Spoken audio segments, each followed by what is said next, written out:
दिल्ली के पुराने मोहल्ले में, जहाँ गलियां तंग और नजरें और भी तंग थी, ज़ुहैब रहता था। 22 साल का कॉलेज का लड़का, दिन भर किताबों में डूबा, लेकिन दिल में एक आग सुलगती रहती। सामने वाले घर में रहती थी शाहीन आंटी, उम्र 34 की, चेहरा ऐसा कि शाम की धूप भी शर्मा जाए। उनके शौहर फैजान साहब बिजनेस के चक्कर में ज्यादातर बाहर, घर में बस उनकी खुशबू और अकेलापन। एक गर्म शाम ज़ुहैब छत पर था। शाहीन आंटी नीचे आंगन में कपड़े सुखा रही थी, हल्के गुलाबी सूट में, बाल खुले हवा में लहराते। वो झुकी तो उनका दुपट्टा सरक गया, कंधा नजर आया। ज़ुहैब की सांस रुक गई। आंटी ने ऊपर देखा, मुस्कुराई और बोली, इतनी धूप में क्या कर रहे हो बेटा, नीचे आ जाओ, नींबू पानी पी लो।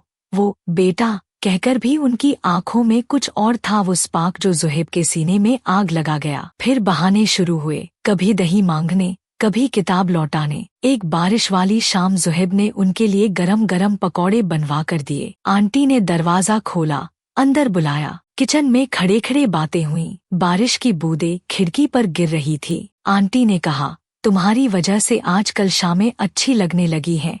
ज़ुहैब ने उनका हाथ छुआ, बस एक पल के लिए, और वो करंट सा दौड़ गया। आंटी ने हाथ नहीं छोड़ा, उनकी उंगलियां आपस में उलझ गईं। तुम्हारी उम्र और मेरी, वो बोली, लेकिन आंखें कह रही थी। फिर भी धीरे धीरे मुलाकातें गहरी हुईं। एक दिन आंटी बीमार पड़ी। ज़ुहैब रात को चुपके से आया, उनका माथा छुआ, गर्म था, दवा दी, पानी पिलाया। वो लेटी हुई थी, ज़ुहैब बिस्तर के किनारे बैठा। आंटी ने उसका हाथ पकड़ा, अपनी छाती पर रखा।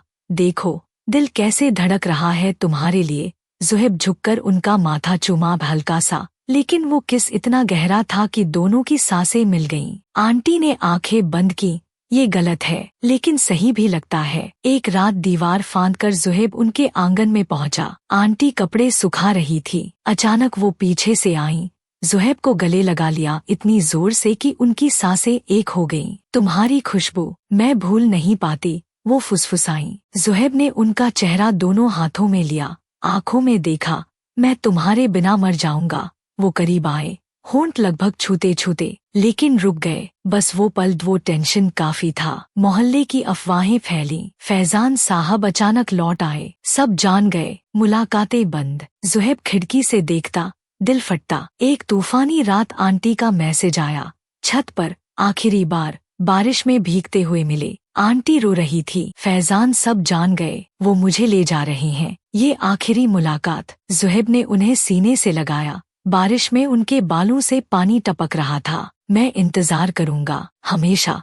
दोनों ने एक दूसरे को इतनी देर तक गले लगाया कि समय रुक गया। अगले दिन वो चली गई। ज़ुहैब का जीवन खाली। कुछ महीनों बाद चिट्ठी आई, शाहीन की। फैजान ने समझ लिया था, हमारी शादी बस नाम की थी। उन्होंने तलाक दे दिया। मैं अब एक छोटे शहर में स्कूल टीचर हूँ। तुम्हारी यादें मेरे साथ हैं, अगर दिल कहे तो आ जाओ। पता था। ज़ुहैब ने सब छोड़ दिया, शहर पहुंचा। स्कूल के गेट पर शाहीन किताबें गिरा बैठी। ज़ुहैब ने उठाई, आंखें मिली। अब आंटी नहीं, बस शाहीन। वो रो पड़ी, मैं भी तुम्हारे बिना अधूरी हूँ। उन्होंने गले लगाया। अब कोई डर नहीं, नई जिंदगी शुरू हुई। छोटा सा घर, शाम को चाय, पुरानी यादें। लोग पहले ताने मारते, लेकिन उनकी मोहब्बत देखकर चुप हो गए। आज वो साथ हैं, जहाँ हर टच में वो पुरानी आग फिर जल उठती है। सीख, प्यार में उम्र या समाज की दीवारें नहीं टिकती। सच्ची मोहब्बत वो है जो दर्द, अलगाव और अफवाहों से गुजरकर भी जिंदा रहती है। कभी कभी वो आग जो बाहर नहीं दिखती, दिल में सबसे तेज जलती है।